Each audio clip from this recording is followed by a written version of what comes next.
Hello दोस्तों, आज हम सोशल साइंस के चैप्टर नंबर 1 यूरोप में राष्ट्रवाद के उदय के लेक्चर नंबर 4 के बारे में चर्चा करेंगे। जैसा कि हमने सोशल साइंस के चैप्टर नंबर 1 यूरोप में राष्ट्रवाद के उदय को कुछ पार्टों में डिवाइड किया था। पहला पार्ट के बारे में हमने अध्ययन किया फ्रांस की क्रांति, दूसरे के बारे में अध्ययन किया जो था क्रांतियों का युग, और तीसरा पार्ट था जर्मनी का एकीकरण। जर्मनी के एकीकरण की तरह ही उसके पड़ोसी देश इटली में भी एक एकीकरण की प्रक्रिया हुई थी। 8वीं शताब्दी के मध्य तक यूरोप के प्रत्येक देश में राजशाही शासन व्यवस्था चलती थी और ऐसी स्थिति में पूरा यूरोप का प्रत्येक देश, प्रत्येक प्रदेश लगभग पूरी तरह बिखर चुका था। जरूरत थी तो सब देशों को मिलाकर एक देश बनाने की, जैसे कि फ्रांस में किया गया, जर्मनी में किया गया। इसी प्रकार अब इटली में एकीकरण की प्रक्रिया को हमें पढ़ना होगा। चलिए प्रारंभ करते हैं। हमारा फ्रांस में क्रांति पूरा हो चुका है, क्रांतियों का युग पूरा हो चुका है। जर्मनी का एकीकरण हमने पिछली वीडियो में देखा था।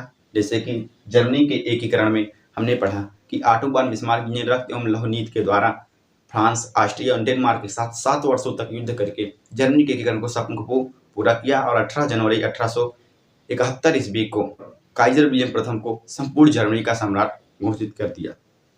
अब हम इसमें इटली के एकीकरण के बारे में चर्चा करते हैं।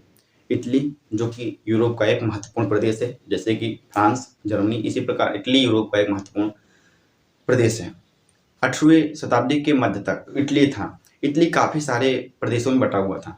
इटली के मुख्य 7 प्रदेश थे। इटली को 7 राज्यों में विभक्त किया गया था। अब इन 7 राज्यों को मिलाकर एक राज्य बनाना था। इटली के बाकी सभी राज्य स्वतंत्र थे, लेकिन इटली के एक राज्य सर्डिनिया पीडमान पर बुर्बो राजवंश का शासन चलता था। इटली के एकीकरण में कुछ ज्यादा मुसीबतें नहीं आई, लेकिन इटली के एकीकरण में केवल और केवल सर्डिनिया पीडमान के राजवंश बुर्बो राजवंश को सत्ता से हटाया गया। उसके बाद 7 राज्यों को मिलाकर इटली के एकीकरण सपनों को पूरा किया गया। इटली के एकीकरण में 4 लोगों के योगदान देखने को मिलते हैं।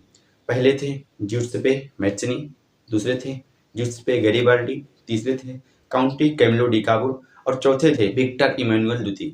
विक्टर इमैनुअल द्वितीय इटली के राजा थे और काउंटी कैमिलो डी काबुर इटली के प्रमुख मंत्री थे। और ज्यूसेप्पे मैज़िनी एक ऐसे प्रवक्ता थे जो कि युवाओं का संगठन एकत्रित करते थे। और ज्यूसेप्पे गैरिबाल्डी ज्यूसेप्पे मैज़िनी से मिलने के पश्चात उनसे काफी प्रभावित हुए और उनके साथ इटली के एकीकरण की प्रक्रिया में जुड़ गए। ये खासकर सेनापति का काम किया करते थे और सेना की टुकड़ी को लेकर इस इटली के प्रदेशों को किसी न किसी अन्य प्रकार के शक्तियों से आजाद कराया करते थे। चलिए एक बार नजर डालते हैं चैप्टर की ओर। हम पढ़ रहे हैं इटली का एकीकरण। इटली का एकीकरण, जैसा कि हमने चर्चा किया है कि एकीकरण वह प्रक्रिया है जिसमें बिखरे हुए साम्राज्यों को एकजुट कर एक प्रदेश का या एक साम्राज्य का, एक राष्ट्र का निर्माण किया जाता है। और यहाँ पे इटली के बिखरे साम्राज्यों को एक कर पुनः इटली की स्थापना की जाएगी। इसलिए हमें इटली का एकीकरण पढ़ना है। इसे कहा गया इटली का एकीकरण। इटली क्या है? यह यूरोप का देश है और कैसे जैसे यूरोप का एक महत्वपूर्ण देश है। इटली के राजा कौन थे? विक्टर इमैनुअल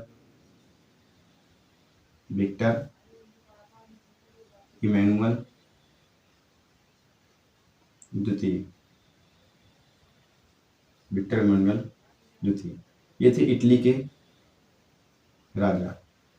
इटली सन 1830 ईस्वी तक 7 राज्यों में विभक्त था। 7 राज्यों में, जिसमें से 6 राज्य स्वतंत्र थे। 6 राज्य स्वतंत्र थे। केवल और केवल एक राज्य जो था सर्डिनिया पीडमान। इस सर्डिनिया पीडमान पर बुर्बो राजवंश का शासन चलता था। इटली के एकीकरण में एक महत्वपूर्ण चेहरा उभर कर आता है जो था ज्यूसेप्पे मैज़िनी जी का। ज्यूसेप्पे मैज़िनी एक प्रवक्ता थे। ज्यूसेप्पे मैज़िनी एक ऐसे प्रवक्ता थे जो कि युवाओं का संगठन एकत्रित करते थे। ज्यूसेप्पे मैज़िनी ने सन 1830 ईस्वी में मार्शल्स में युवा इटली तथा बर्न में युवा यूरोप नामक संगठन बनाए थे, जिसमें मैसिनी ने सन 1830 ईस्वी के दशक तक मार्शल, जो कि वहां का एक प्रदेश है, तो मार्शल्स में युवा इटली नामक पूरा ग्रुप बना रखा था। और इसी प्रकार बर्न, जो कि वहां का एक प्रदेश है, वहां पे युवा यूरोप नामक एक पूरा ग्रुप बनाकर रखा था, जो कि युवाओं का ग्रुप हुआ करता था, जिसमें मैसिनी ने इटली के एकीकरण के लिए ये प्रयास 1830 से ही प्रारंभ कर दिया था, जिसमें मैसिनी जी की मुलाकात सन 1833 ईस्वी में ज्यूसेppe गैरिबाल्डी जी से हुई। ज्यूसेppe गैरिबाल्डी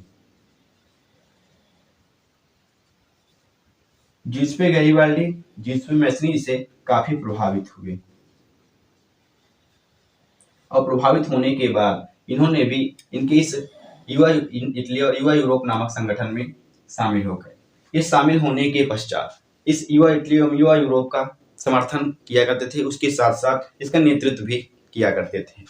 इस इटली के एकीकरण में एक और चेहरा हमें दिखाई देता है, जिसने इटली के एकीकरण में महत्वपूर्ण भूमिका निभाई थी, वो थे काउंटी कैमिलो या डी काबूर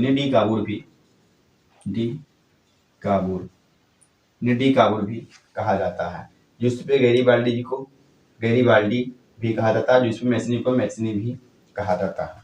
काउंटी कैमिलो डी काबूर ये इटली के मंत्री थे। 1852 से 1860 ईस्वी तक ये इटली के सरदियां पीडमान के मंत्री बने रहे। 1852 से 1860 ईस्वी तक ये इटली के सरदियां पीडमान के मंत्री बने रहे। इस इटली के एकीकरण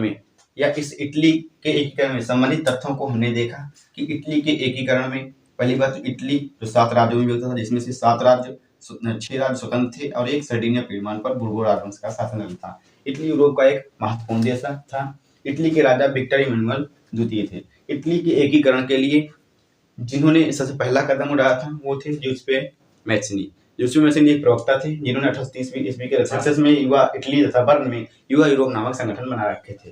ज्यूसेppe मैसिनी जी की मुलाकात सन 1833 ईस्वी में गैरिबाल्डी जी से हुई।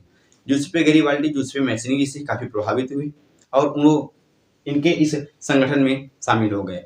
ज्यूसेppe गैरिबाल्डी इस युवा इटली तथा युवा यूरोप नामक संगठन का नेतृत्व करने लगे। अब ऐसी स्थिति में काउंटी कैमिलो डी काबूर, जो कि वहां के मंत्री थे, ये 1852 से 1860 ईस्वी तक वहां के मंत्री बने रहे। ये एक बहुत बड़े कूटनीतिज्ञ थे और सन 1861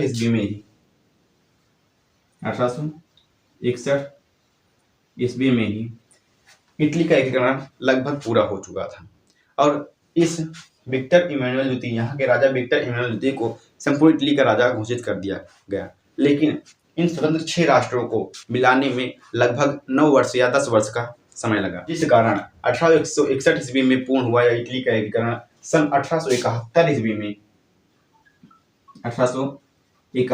में पूरी तरह से इटली का एकीकरण पूरा सका। पुनः समझते हैं इटली का एकीकरण। इटली यूरोप का एक प्रमुख देश है, जिसके राजा विक्टर इमैनुअल द्वितीय थे। इटली प्रारंभिक दौर में 7 राज्यों में विभक्त था, जिसमें से 6 राज्य स्वतंत्र थे और एक राज्य सरदिनिया पीडमान पर बुर्बो राजवंश का शासन हुआ करता था। इस इटली के एकीकरण में ज्यूसेppe मैसिनी जी और ज्यूसेppe गैरिबाल्डी तथा काउंटी कैमिलो डी काबूर जी का योगदान महत्वपूर्ण है। ज्यूसेppe मैसिनी एक ऐसे प्रवक्ता थे जो कि युवाओं का संगठन बनाया करते थे। 1830 ईस्वी में इन्होंने मार्शल्स में युवा इटली तथा बर्न में युवा यूरोप नामक 2 युवाओं के संगठन बना रखे थे। 1833 ईस्वी में ज्यूसेppe मैसिनी जी की मुलाकात ज्यूसेppe गैरिबाल्डी जी से हुई। ज्यूसेppe गैरिबाल्डी ज्यूसेppe मैसिनी जैसे प्रवक्ता से काफी प्रभावित हुए, उनके विचारों से काफी प्रभावित हुए और वे भी इटली के एकीकरण में अपना योगदान देने के लिए उनके संगठन में शामिल हो गए और इनके इस युवा संगठन का नेतृत्व करने लगे। ऐसी स्थिति में इन ज्यूसेppe मैसिनी, ज्यूसेppe गैरिबाल्डी एवं काउंटी कैमिलो डी काबूर, इन तीनों ने मिलकर कुछ कूटनीति और कुछ छोटे छोटे युद्धों के द्वारा एकीकरण में महत्वपूर्ण भूमिका निभाई और इटली के एकीकरण के सपनों को पूरा किया।